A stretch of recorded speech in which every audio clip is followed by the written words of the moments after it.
Chidali memes. कुछ समय पहले की बात है। रांची शहर के एक छोटे से गांव में संतोष नाम का एक बहुत गरीब मजदूर रहता था।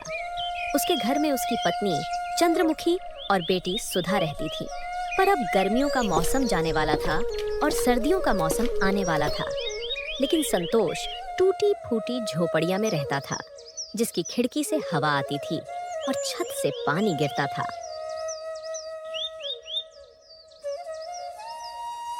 एक दिन संतोष की पत्नी संतोष से कहती है, सुनिए जी, ठंडी आने वाली है और ठंडी में घर के अंदर बहुत हवा आती है, तो आपको घर की मरम्मत करवानी चाहिए। संतोष अपनी पत्नी चंद्रमुखी से कहता है, मैं कल जाकर अपने मालिक से कुछ पैसे उधार ले आऊंगा ताकि हम अपने घर की मरम्मत करवा सके।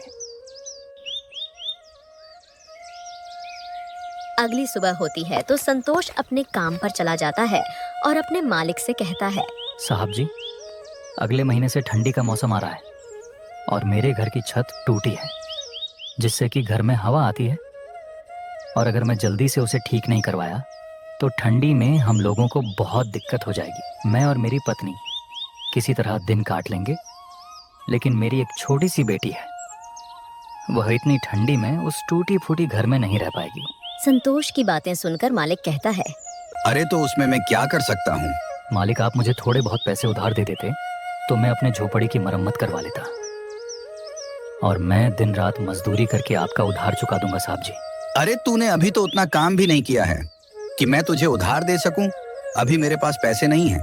संतोष के लाख विनती करने पर भी उसका मालिक उसे पैसा नहीं देता है। और फिर शाम हो जाती है। संतोष बेचारा जब शाम को अपने घर आता है तो उसकी पत्नी चंद्रमुखी उससे कहती है, संतोष जी, क्या आप मालिक से उधार पैसे ले आए? मालिक ने पैसे देने से मना कर दिया है। इसके बाद चंद्रमुखी भी परेशान हो जाती है। दोनों इस बात को लेकर काफी परेशान हो गए थे कि अब सर्दियों में अपना गुजारा कैसे होगा। संतोष चंद्रमुखी से कहता है, अभी ठंडी आने में पूरा 1 महीना बाकी है, तो मैं अगले महीने के पहले तारीख को अपने मालिक से पैसे के लिए बोलूंगा, और तब शायद मालिक मना ना करें। हाँ जी, आप सही कह रहे हैं। आप अगले महीने पहले तारीख को मालिक से पैसे उधार मांगना, मालिक बिल्कुल मना नहीं करेगा। और यूं ही संतोष को मजदूरी करते हुए 1 महीना बीत गया।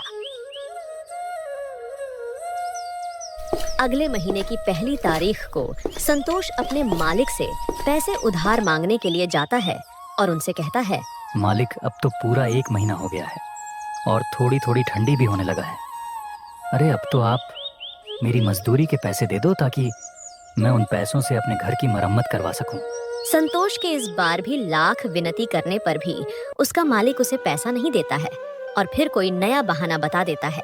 अभी मेरे पास सिर्फ ये 500 रुपया है।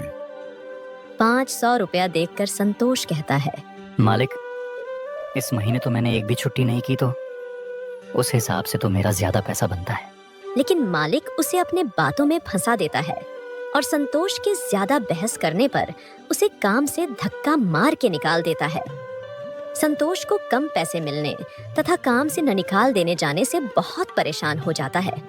उसे समझ नहीं आता कि वह आगे करेगा क्या। यूं ही सोचते सोचते वह अपने घर पहुंच जाता है।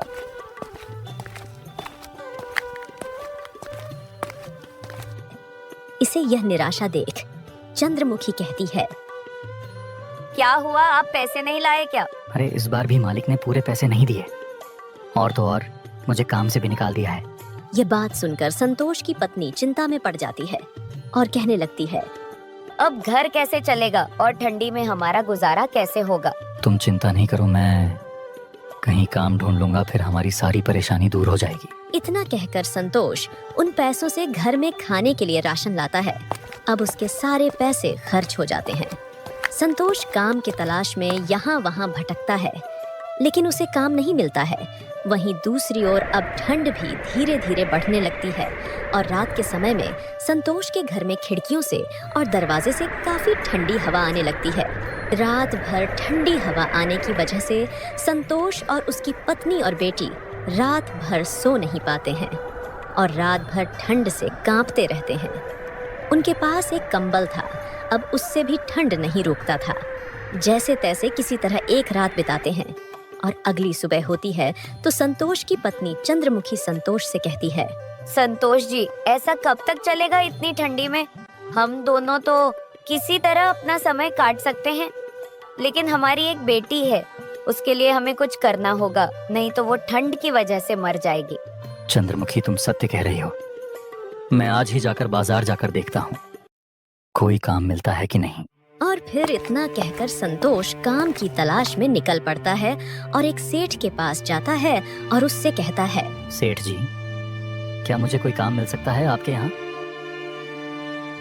देखो भाई, अभी तो मेरे पास कोई काम नहीं है। तुम्हें देने के लिए अगर तुम चाहो तो और किसी दुकान पर जाकर तुम काम ढूंढ सकते हो। ठीक है सेठ जी, कोई बात नहीं। अच्छा, अब मैं चलता हूँ। और फिर इतना कहकर संतोष घर की तरफ चल देता है। संतोष के घर पहुंचने के बाद उसकी पत्नी कहती है, क्या हुआ जी, कोई काम मिला या नहीं? नहीं चंद्रमुखी, कोई भी सेठ काम देने के लिए तैयार नहीं है, तो मैं क्या करूं? फिर रात होती है, बहुत ठंड पड़ती है, तेज ठंडी हवाएं चल रही थी, जिसकी वजह से संतोष की बेटी सुधा को तेज बुखार हो जाता है।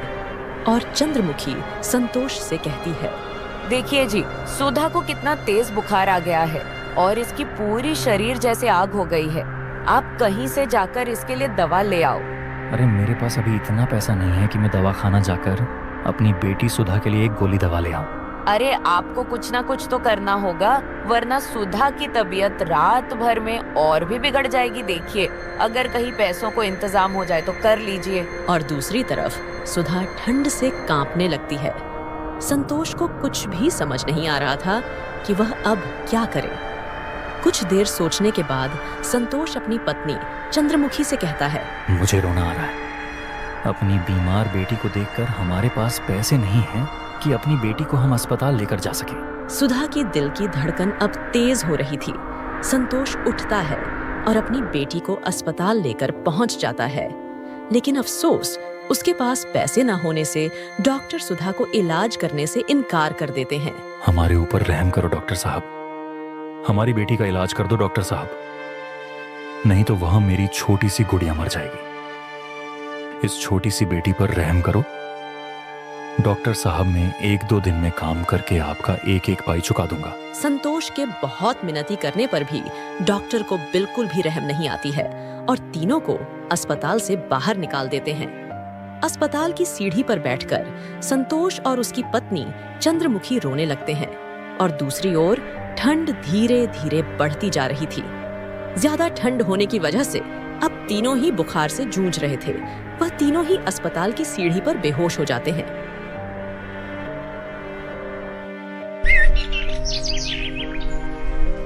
जब संतोष की आंख खुलती है तो देखता है कि वह अस्पताल के अंदर एक बेड पर लेटा है।